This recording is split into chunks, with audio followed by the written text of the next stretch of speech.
Hi, my name is Johanna Cronin, and this is an informative speech. Here's my audience. I was visiting a friend's house, and I had an empty glass bottle, and I asked, "Where can I put this to recycle it?" And he responded by saying he doesn't believe in recycling, and I can put it into the trash can. This sparked within me a curiosity. Why are there so many opposing viewpoints on recycling, and where does our recycling actually go? Since we live in a world where most things are packaged or made to be used once, we usually don't think about what happens to our bottle after we recycle it. The truth of the matter is that recycling is not as easy as putting a can in a bin. There are many steps, and many products that you think are recycled can actually end up in a landfill. According to Heather Rogers' book, Gone Tomorrow, The Hidden Life of Garbage, published in 2006, each American is throwing about 4.5 pounds of trash away daily. This is a significant amount. And if you use the current population, according to worldometers.com, published today on July 24, 2019, of the over 300 million people living in America, that would mean that there's over 1 billion pounds of trash produced in our country every single day. So what is recycling? According to dictionary.com, published in 2012, recycling is the action of converting waste into a reusable material, or it is waste material that's set aside to be recycled. So it is something that we can take that would have been thrown out and not used, and we can create it into something else instead of using a whole new material every single time. And it's interesting to note that the second definition is that it's set aside eventually to reach the first goal. Often the case in many towns, including my own, is that there is a mandatory curbside recycling program.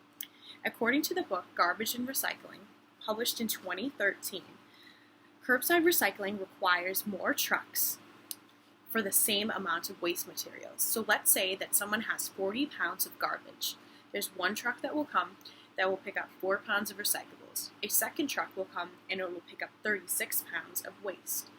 And this in turn ends up using the same amount of waste, but you use twice the manpower, and it ends up using more resources than previously needed. In the past, what has been done is volunteer recycling. This would mean that each person was individually responsible for recycling on their own. There would be a central location that everyone would bring their recycling to, and this would cut back on using 2 trucks to go to every single home.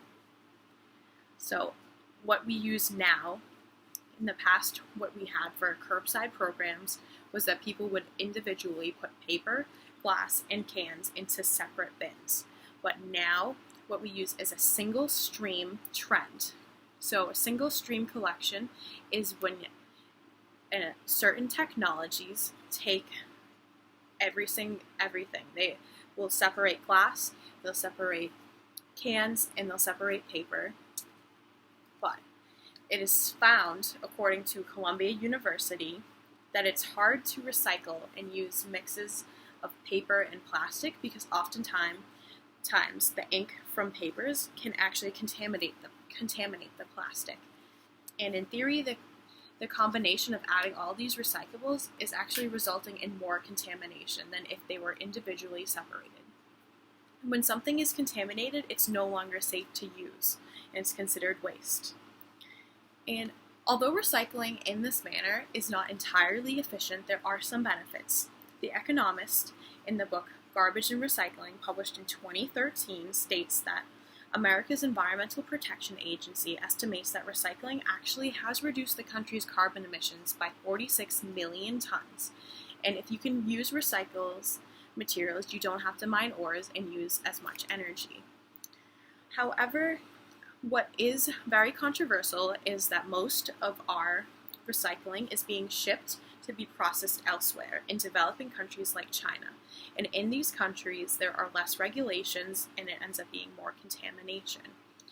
And the workers will actually dismantle and recycle anything from plastic to electronic waste without protection for themselves or the environment.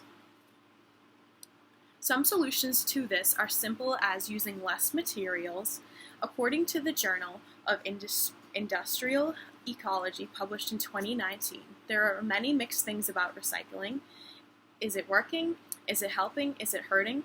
While recycling can benefit society and the environment, overall, the practices today are lacking this. Many use more energy to recycle or move it from one place to another where it isn't even being recycled. Oftentimes, things will end up in a landfill anyway, where it is, even if you put it in a recycling bin, it could be improperly recycled. Hopefully, in time, technology can improve recycling.